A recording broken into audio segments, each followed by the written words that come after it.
Hello दोस्तों, मैं दुर्गेश अपने चैनल पर आपका हार्दिक स्वागत करता हूं। आज हम लोग पढ़ेंगे मुग़ल साम्राज्य के बारे में।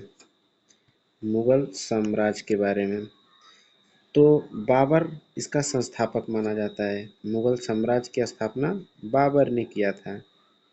किसने किया था? बाबर ने किया था।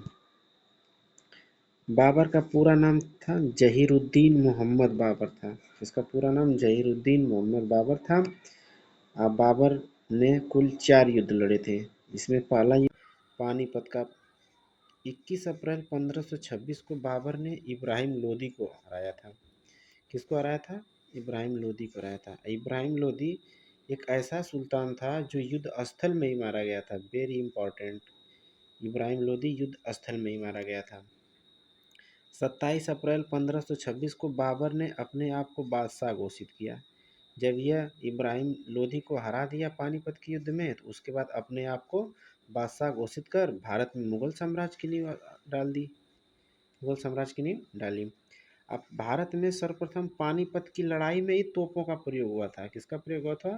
तोपों का प्रयोग हुआ था। दूसरा युद्ध था खानवा का युद्ध। 17 मार्च 1527 को हुआ था। बाबर और राणा सांगा के बीच हुआ था, जिसमें राणा सांगा को हार मिली थी। क्या मिली थी? राणा सांगा को हार मिली थी।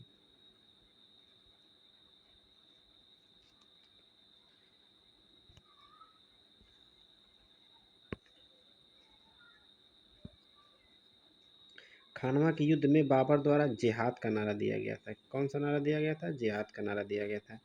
और खानवा के युद्ध में राणा सांगा पराजित हुआ था। इसी युद्ध में विजय पाने के बाद बाबर ने गाजी गाजी मतलब काफिरों को मारने वाला की उपाधि धारण की। तो पूछा जाएगा कि बाबर ने गाजी की उपाधि कब धारण की? तो आप बताएंगे कि जब राणा सांगा को हरा दिया था।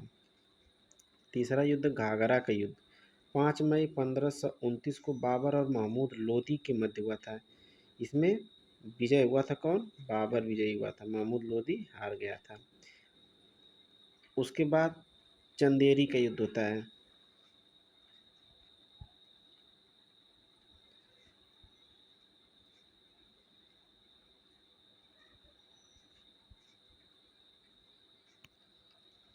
पंद्रह सौ तीस में मेदिनी राय और बाबर के बीच हुआ था, जिसमें मेदिनी राय को हार मिली थी और बाबर का यह अंतिम युद्ध था।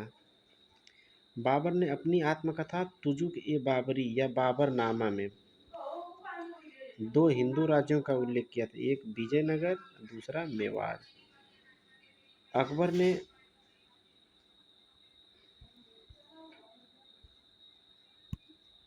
अकबर ने अब्दुल रहीम खाना द्वारा बाबरनामा का अनुवाद फारसी भाषा में करवाया था। किस भाषा में करवाया था? फारसी भाषा में करवाया था। नेक्स्ट 26 जून 1539 को चौसा के युद्ध में हुमायूं को शेरशाह से पराजित होना पड़ा था। हुमायूं को शेरशाह से पराजित होना पड़ा था। इसी युद्ध में निजाम नामक भिश्ती ने हुमायूं की जान बचाई थी। 17 मई 1540 को कन्नौज या बिलग्राम का युद्ध होता है। इसमें हुमायूं को फिर से शेरशाह ने पराजित कर देता है और हुमायूं विवश होकर निर्वासित जीवन जीने लगता है। अब 22 जून 1555 को सरहिंद के युद्ध में हुमायूं एक बार पुनः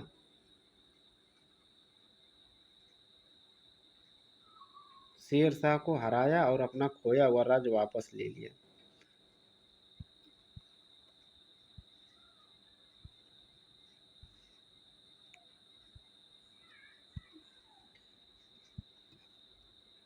शेरशाह ने पुराने घिसे पिटे सिक्कों के स्थान पर शुद्ध सोने, चांदी एवं तांबे के सिक्के का प्रचलन किया। शेरशाह ने शुद्ध चांदी का रुपया 178 ग्रेन का, तांबे का दाम 380 ग्रेन का चलाया था। रुपया और दाम की विनिमय दर 1:64 थी। बहुत इंपॉर्टेंट है कि रुपया और दाम का विनिमय दर क्या था? 1:64। हाजी बेगम ने अपने पति हुमायूं के मकबरे का निर्माण दिल्ली में दीन पनाह में कराया था। 1564 में कराया था। कब कराया था? 1564 में। ठीक है दोस्तों, नेक्स्ट हम दूसरे वीडियो में देखेंगे।